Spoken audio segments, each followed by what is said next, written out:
Hello YouTube, Reddit Math here, and welcome back to the Red Estate. In today's episode, we're going to be joined at the Hamlet by none other than the new Abomination class. It looks like we've got Budi, Budi, maybe, here to join us.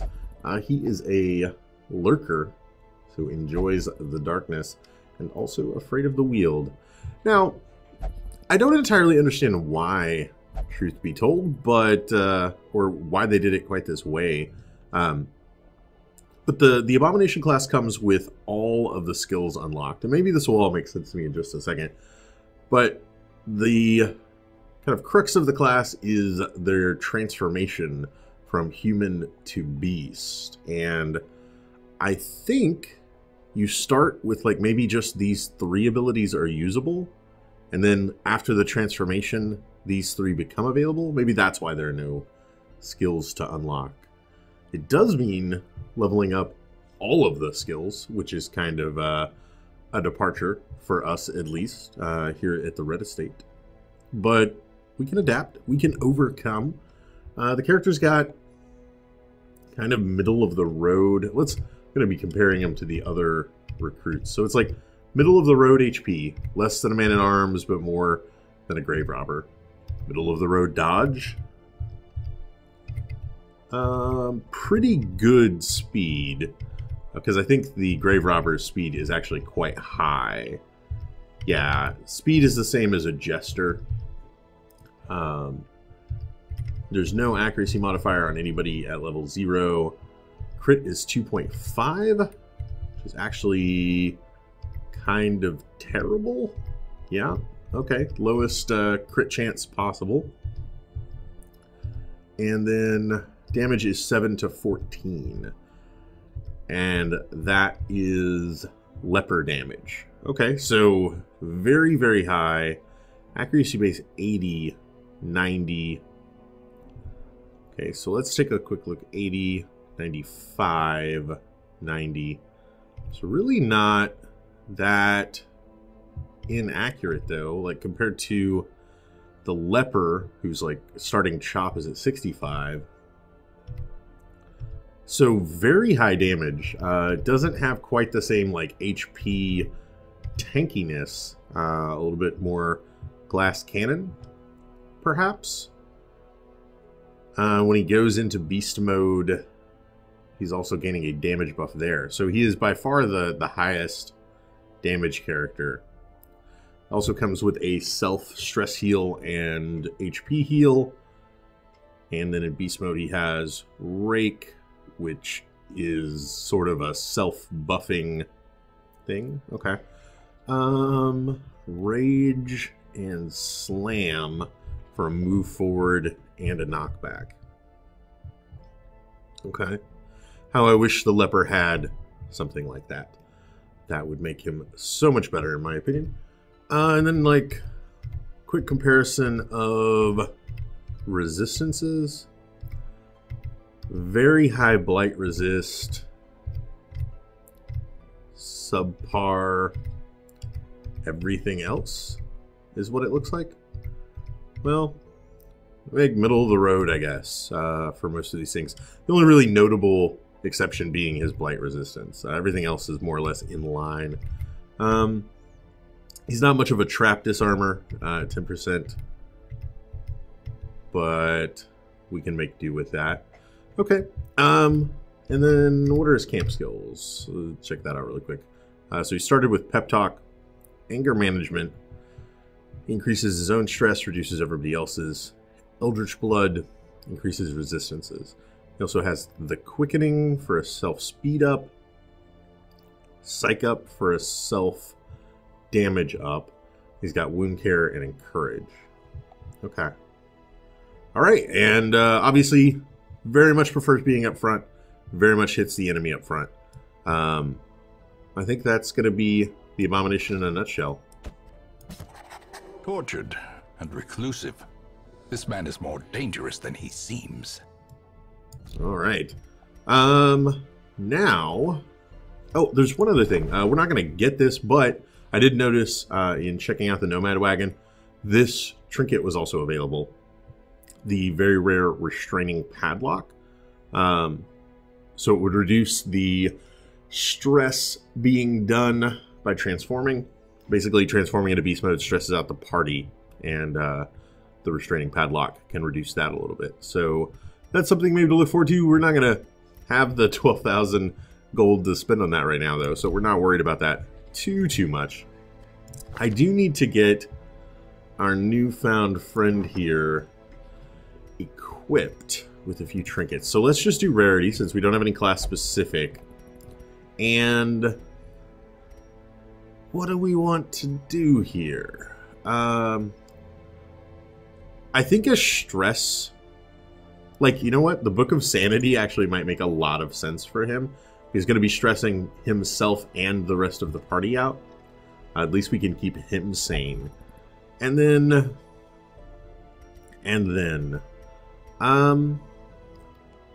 we could also consider the Hero's Ring. All of my, like, super rare stuff is class specific, huh? We could even more damage up him. I'm thinking, like, accuracy would be worthwhile. Maybe a sun ring. I'm kind of thinking I'm doubling down on the idea of him as a offensive character instead of trying to shore up any sort of deficiency in his overall HP. So let's go that route. I'm gonna go Sun Ring for some damage and accuracy. Kind of offsets the stress damage thing, though. We'll make do. I'm gonna go with that right now. Yeah, for right now, I think that is going to be the plan. Okay. We won't worry about it too much. Experience with the class, I think, is going to be more worthwhile than any sort of theory crafting. So, let's get started. I'm thinking we do have some longer missions available now, and I'm thinking this medium mission into the Cove might be just the right size for us. Now, with our level 1s and 2s available, I'm thinking Gurney for our healer in the back, Budi just right up front. Does that make most sense? Oh, the emboldening vapors. You know what? Actually, though, turn dagger, darts, pick to the face. That all works fairly well from there. Let's do that. She'll then shadow fade back. From rank 3, she can still pick to the face, throw daggers, and poison. From the 2nd or 3rd rank, he can sacrificial stab, weakening curse, and then from the 2nd rank, he gets his stun ability. I think that works out pretty well. Yeah, I can make do with these guys. One other mechanic that we will demonstrate really quickly, though, for the Abomination is your religious characters do not like him. So the leper, for example. Oh, he's beneath experience. Check. Let's go here then. I wouldn't last a minute. Yeah, I will not serve with this creature. Same if we try to bring a Vestal or a Crusader. Yeah. Now, those are the only 3 religious classes, and that's the only thing that the religious like trait is concerned with. There are other camping skills before now that referenced it that would give like extra stress relief if religious, that sort of thing. It specifically refers to the Vestal, the Crusader, and the Leper as the 3 religious classes. So, the more you know. Alright, so I think this party composition can work. We'll go ahead and pop into our provisioning screen. And Since we do have a camp, I'm going to grab the full 24 food. So that's fine. Like, that's what I would be bringing. Not a big deal. 24 torches is insane, though. I'm never approaching that number. We've got a medium mission. Let's go with 3, 2, 4, 2. Nah. Something like that. We need to bring back some stuff with us, so we're going to need a little bit of extra inventory space before we can clear out some of our own. And yeah, let's go ahead and get this show on the road, shall we? Popping back into the Cove once again. Of course, probably one of the deadliest areas right now. The Uka Savage is kind of terrifying. I'm not going to lie. I would rather not see him on this little journey of ours. Recover these lost shipments of rarities, that we may prevent them from falling into even less scrupulous hands. Now, of course, our Abomination does begin. Oh, yeah. So actually, all he can do... You know what? So let me think about it. All he does from the front is transform. So what I'm... we're going to change this up a little bit. We can have our shadow fading twice. He can, like, manacle or bespile for the first round. We'll see how that goes. That's a good first square. Are the exception, jeez, and not the rule. It's only a 12-round debuff. It'll be fine. Little chest. It needs shovels. Why not? Now, I'm largely going to be having Mr. Abomination interact with stuff so I can see his cool animations for things. So far, I'm digging it. I like, you see the brand there. I'm not sure, like, it looks like the letter A, right? Like, is that intentional? Like, was it like a Scarlet Letter reference, or just no? I don't know. It could also be a star that just doesn't quite have the connecting lines. I don't know. I'm a little bit nervous. I will be honest with you that I'm going to watch your steps. Wow. A little bit nervous that I'm going to misplay this guy right off the bat, and the game is a little bit unforgiving at the moment. The map I like. I would love to know where these traps were. Okay.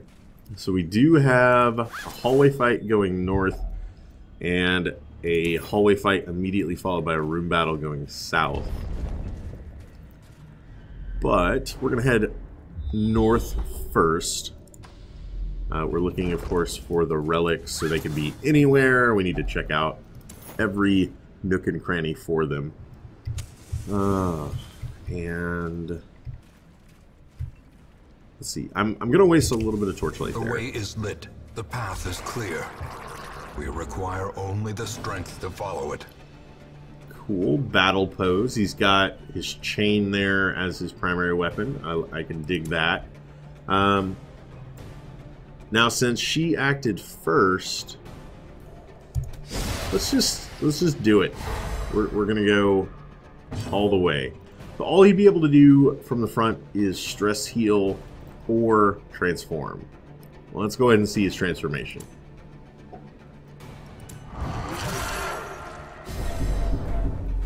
Oh, that was sweet. Okay, so after transforming into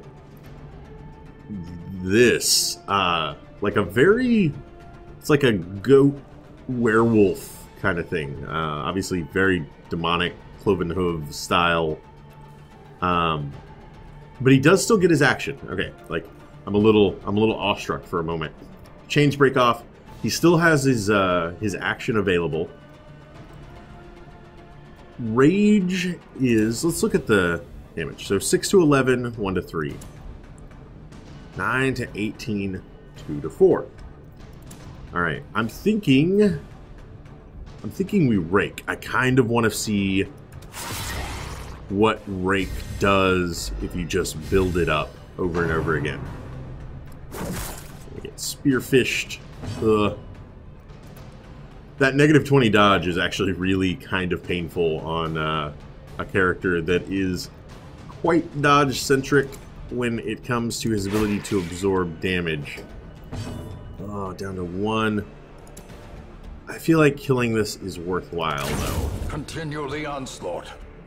Destroy them all. Yeah, we prevent 1, and... you know, a Jester or a Houndmaster seems like maybe a good complement for the overall party stress relief. Oh, and he takes stress damage every turn that he's transformed. That is not what I was expecting at all. Okay, that is fair. Knock back, dodge in there. Okay. So let's just do this. Their formation is broken. He's going to continue to get buffed up. So Rake is becoming like more and more deadly.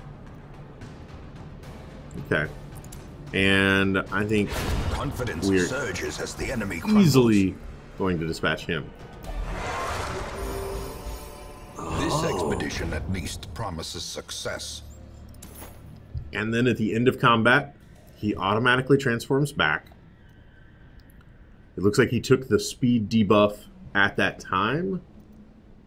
And he healed HP. Everybody else healed a little bit of stress from his transformation. Okay. We're learning what is going on here. So please forgive my sort of winded explanations of the mechanics, but I want to make sure that I understand it. And if I'm wrong about anything, that some kind commenter will certainly correct me. And that was quite alliterative, if I do say so myself. One of the reasons I say that is still following along with the community discussions. People are still very angry, and I find it interesting because I think a lot of that anger is misdirected. Talked about this a bit in yesterday's video, and let's collect ourselves. Indeed. And I think that... okay, so he could stun. He could also... let's start off with Beast Bile, I think.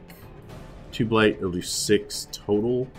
It's either Beast Bile or Stun are the only 2 abilities he has, right? And a self-heal. Oh, God. It's like a partial transformation. Lowers Blight Resist and then does 6 damage. Okay. And then combine that with her Stun. Okay.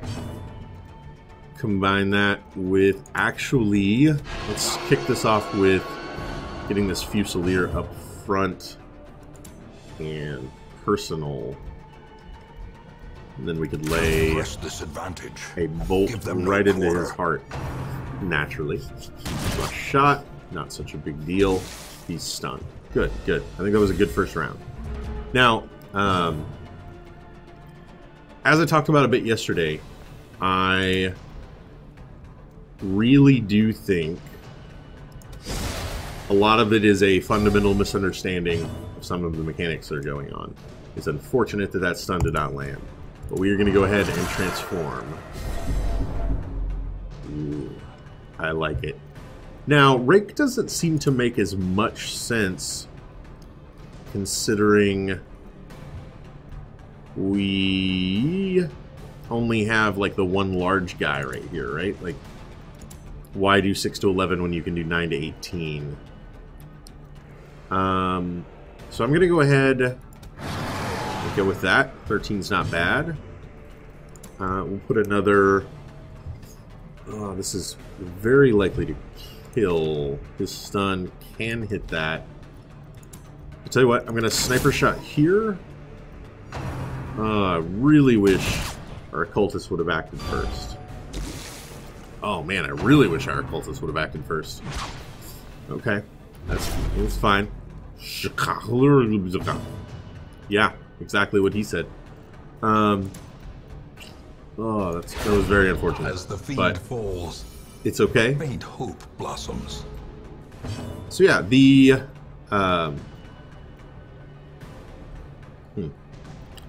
really would love to do a stun here, but I can ensure that he doesn't get an action at the very least, and maybe we'll get off a little bit of healing. That can actually do 2 to 3 damage, so let's not and say we did.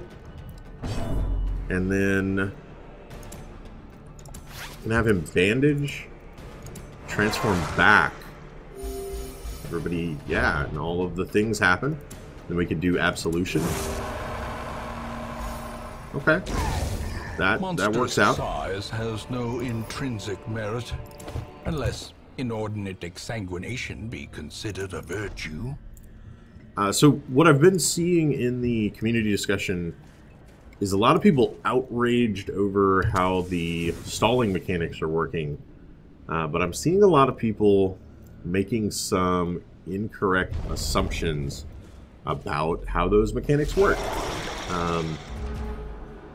Not understanding it. And so the clearest way that this makes sense to me is plainly, if a round starts and you have one enemy left and that enemy is not dead at the end of that round, you are now considered to be stalling. That is the clearest way to phrase that. There is a slight exception in that process, which was actually hotfixed in after the game initially went live, or the patch initially went live. That is, if you have damage over time on them that will kill them before they can act, you're also not considered to be stalling. So that is another thing to consider. Rake seems like it would make a ton of sense here, actually. Good. And so people are complaining about things like, you know, I want to try to stun this guy again.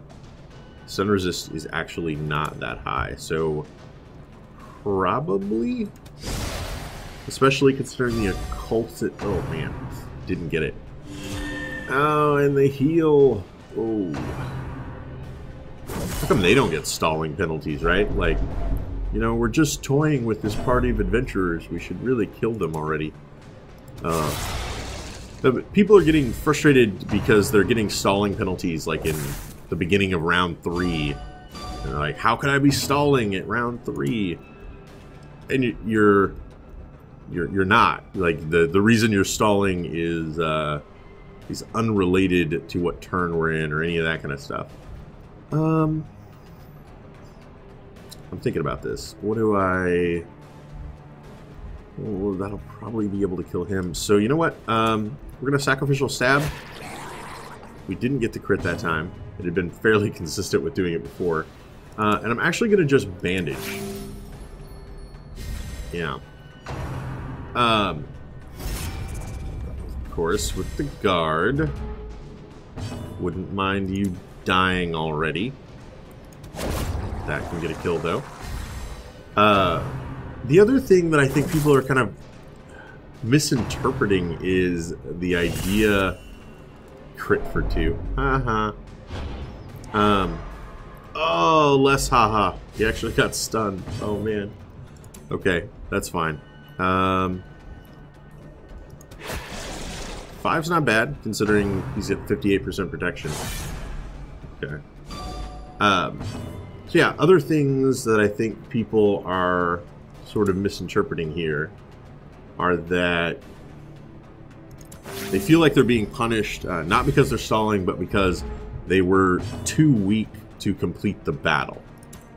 You know what? I can actually hit him by targeting him right now, which I think is kind of awesome. I can also just do that. considering his protection, the 3 from the blight was probably the best I could hope for. Jeez, with the stuns already. Alright, well, final rake here is going to kill him, take him into dying from blight territory. And then all we've got to do is worry about Mr. Spearfisher himself. So yeah, people are feeling like they're being punished, not for stalling, but for simply being too weak to kill the enemy. And that is not how I have interpreted it at all. The way that I've been looking at it, a little bit of wasted healing, but oh well. The reason that they're seeing that way is they're getting to this last enemy and they're saying, I can't do 14 damage in a single turn. Well, you're not supposed to have to do 14 damage.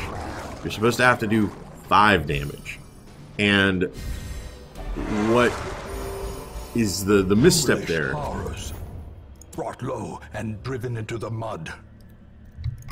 Is the failure to be more evenly distributing damage throughout the enemy party during the fight, right? Like that sort of hyper optimal.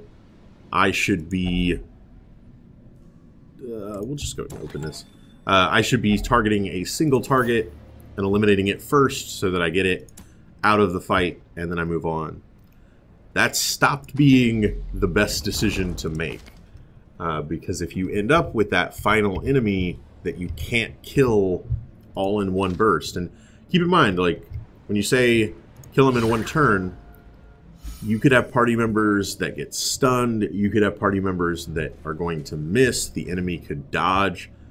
You really need to be counting on, okay, I need to land like 1 hit against it. I can miss everything else as long as at least one guy still lands it.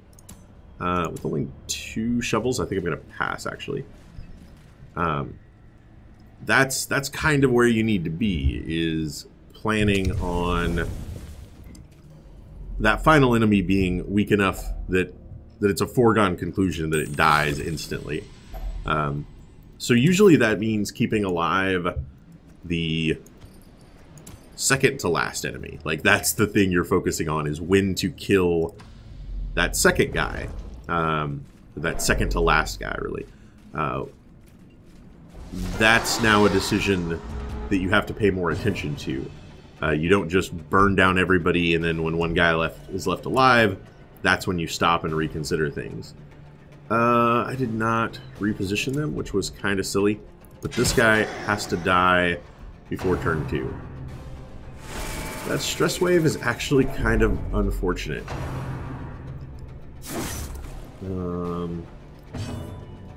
Can he tolerate 29 stress? I think he can. I think he can. Yeah, he'll only get like 7 per turn, right? Like, he doesn't get a burst right at the beginning. Okay, that's right. There we go. Not bad. You know what? Let's just go ahead and kill him. Take his action out entirely. Then there we go. Now the clock has started. Turn 2 started. He has to die. Like, if we leave him alive at the end of this turn, we will be considered to be stalling. I of course say that, and now I'm gonna hope the Arbalist gets to go. That would be super awesome. Never mind, we'll crit him and it'll kill him accidentally. So I'm having the opposite problem. Yourself that overconfidence is a slow and insidious killer. I try to stall and I fail. It's a unique problem to have. Oh well. Okay. We're about halfway through this dungeon. Stress numbers are getting up there. This might be a decent enough time to camp. So let's not use a torch, with the assumption that we're going to be using a campfire. Go ahead and get in here. A moment of respite. A chance to steel oneself against the coming horrors. Alright, a little bit of HP, a little bit of stress back.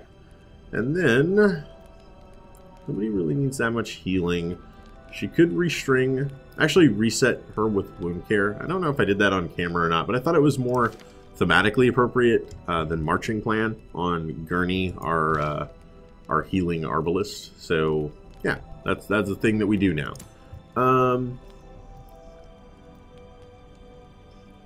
Gallows humor, reduce stress, all companions.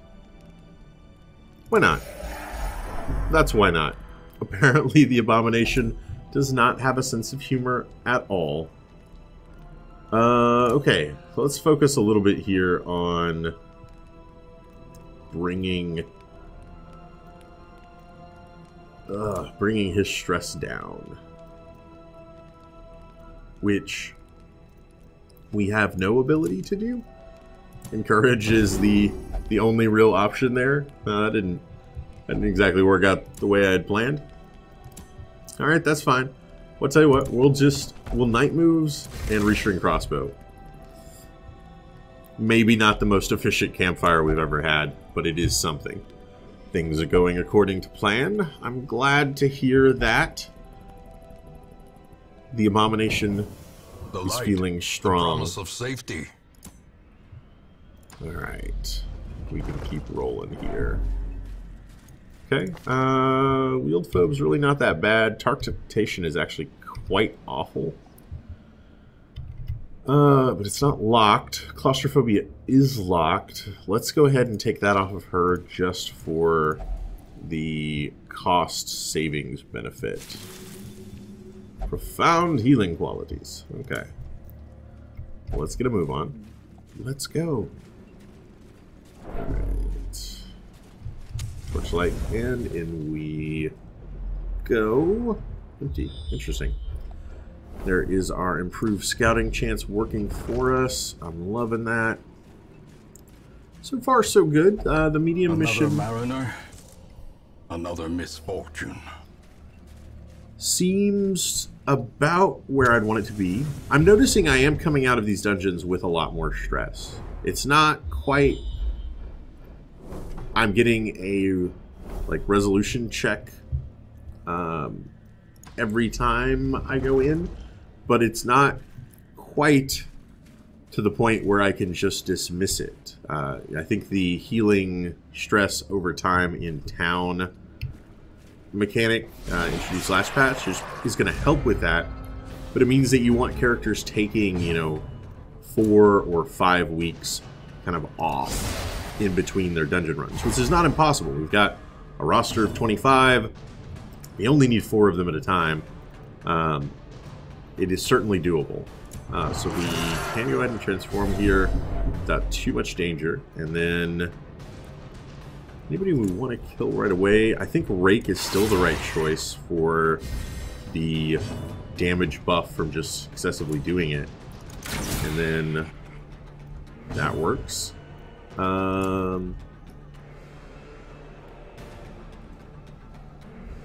I'd say it's worth killing her. Uneducated savage.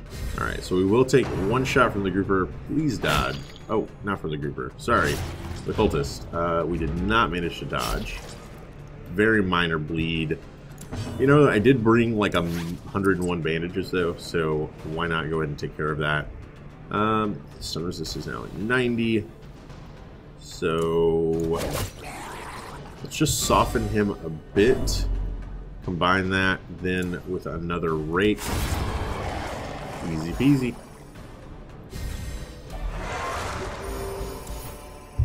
These nightmarish creatures can be felled. They can be beaten. Indeed they can. So, yeah, you've just got to take a little bit of time off, which does kind of mean like it's coming to a head here where let's collect ourselves now. Okay, thank you. You can't count on... Oh, I didn't reorganize. That was a little bit silly. Oh well. Use this as an opportunity to just start out with some thrown daggers then. It does mean that I run with a Vestal every single time I go outside of the gate strategy probably doesn't work anymore. Or maybe doesn't work anymore. I start to worry that Vestal is going to end up in super stressed out territory sooner rather than later. Spear fishing. Okay, not too bad. Let's see if we can't return the favor. Oh, that was so rewarding. It felt like so good. Another fool for the fire. That is a great line that I've never thought of before. There's the fuel for the fire, but the fool for the fire. Like I like that. I like that a lot. That does practically nothing. Okay. So super armored guy here is actually kind of the harder kill. Take this opportunity to bandage. The Abomination, of course, going to be healing himself at the end of this. Be wary. Triumphant pride precipitates a dizzying fall. Okay, I gotcha. Dizzying fall incoming. I think we're actually going to be okay, though. We're a little light on, like, I'm not having any inventory problems, which means I don't have nearly as much treasure as I expect to have at this point. He is getting very stressed out. However, he is also level 0. Like, I think that's why he's really stressed out right now, right? Like, everybody else is okay-ish. Why is she so much better? The traps? We've only disarmed, like, 1 trap with her. I think she's just been luckier. Like, RNG has just been nicer to her when it comes to rolling for any of the stress taking. Alright, go ahead and get in here. We've got a lot of stuff just at the very end of this. Like a very curio dense area of the dungeon. I don't love you having that buff. So I am going to stun you right off the bat. We'll do another transformation. Now, a single stress attack against him would probably push him over the edge. Truth be told. Something to keep in mind, but I don't think there's much I can do about it. Thankfully, I've always felt like the stress attacks have ignored the frontline character a little bit in favor of that was a terrible dodge. Doing HP damage, you know, to kind of let you have a frontline tank. Oh, that was so good, Gurney. That was a bloody good shot. I agree. All right, let's give you a second chance. 7 is not exactly the number I was looking for there. Ooh, that was a cool new animation I have not noticed before. It wrapped her in darkness. Huh. That was very neat. I feel like I would have noticed that if it had always been like that. So that's gotta be new. Oh, he resisted the stun, did he? Dazed. Oh, reeling. Okay. About to break. Snarl, IRR. Yeah, that's a thing. He became hopeless. There can be no hope in this hell. Right. No hope at all. Wow. Now, did he transform back as a result of, like, hopeless taking... No, because I've got his action. So can he just not be transformed once... Yeah, like, I couldn't use transform. So once he is afflicted... Interesting. Once he's afflicted, he becomes kind of horribly debuffed. A singular strike. I don't know how I feel about that. Okay. Particle barrier is not a big deal when he's down to 5 HP. We can deal with that. I'll actually just do the blight. It's sort of unfortunate because he's in the front rank and there's nothing he does from the front rank. I don't have anybody with like a leapy over him style of attack. Huh. Okay. Well, tactics are about to radically change here. But I think it's going to have to wait for the next fight. This is how a life is taken. I fear my demon makes me immortal, dooming me forever. Oh, wow, that is a terrible fear to have. You know what? I'm actually just going to leave him hopeless and sullen in the front, constantly removing a little bit of his own stress. Masterfully executed. I agree. Osmont, that was masterfully executed. Alright. He's racking up the stress damage, but I think things are going to be a-okay in the end. Let's just go ahead and kill him. Simple blind fire. Job is done. A trifling victory, but a victory nonetheless. Okay, so some things to consider here. Mr. Budi, somebody's got to help me out with the pronunciation of that, can no longer transform. So he is now limited to Beast Bile and Manacles. So I need to keep him back here. It shouldn't be too hard to accomplish by just swapping up our Occultist and our Abomination slots. So Marie is more than capable of working from the second rank. I think we'll be fine. Let's go ahead and head north. Oh ho ho. No. I'm sorry. We do not take on a Shambler while one of our characters is afflicted. That seems like a recipe for disaster.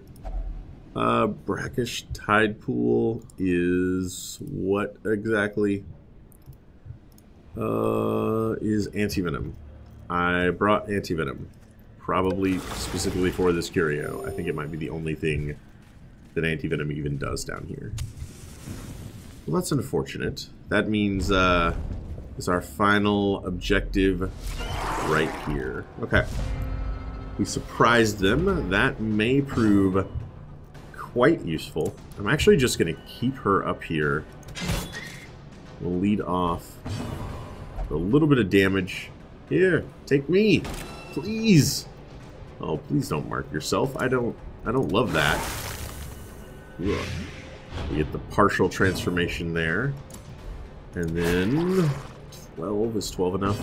12 is totally enough. And that was disappointing. Okay, well, something. It was something. We got 2 of them dead in the first turn. I'd say as first turns go, that's pretty good. Alright. And second turn, more stress waves. A double stress wave is actually kind of terrifying. But follow this up with a couple of solid hits here, and then we are out of this dungeon. Nice. How much do manacles do? 5 to 9 is actually pretty decent damage. Success so clearly in view. Or is it merely a trick of the light? Oh, you shouldn't bother with the damned. That's As so the light sad. gains purchase, spirits are lifted, and purpose is made clear. Okay. We're gonna need a little bit more space for our Ancestor's relic here. What is 15, 25, 15, 20? We'll take it over the Antivenom. Right? Right. Totally. Quest completed. Continue adventuring. Do we really want to continue? I don't think we do, actually. I'm kind of worried about the Abomination here. Was I misusing the Abomination? Should the Abomination not be transforming every single fight? Like, should that be his ace in the hole? Is the stress too much for him? Or was it just because he was level 0? So he came in here with 20 stress right out of the gate. That could have a lot to do with it. We got over 9,000 gold. I'm pretty okay with that. Weak grip is not great. Robust is okay. Dacnomania is actually pretty terrible, but quick reflexes is good. Mankind Hater is actually pretty good too, though. I'm a little bit sad to lose that, but things will be okay.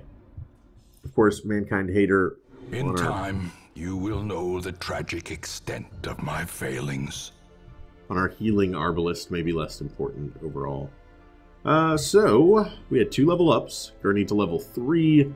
Budi to level 1. And...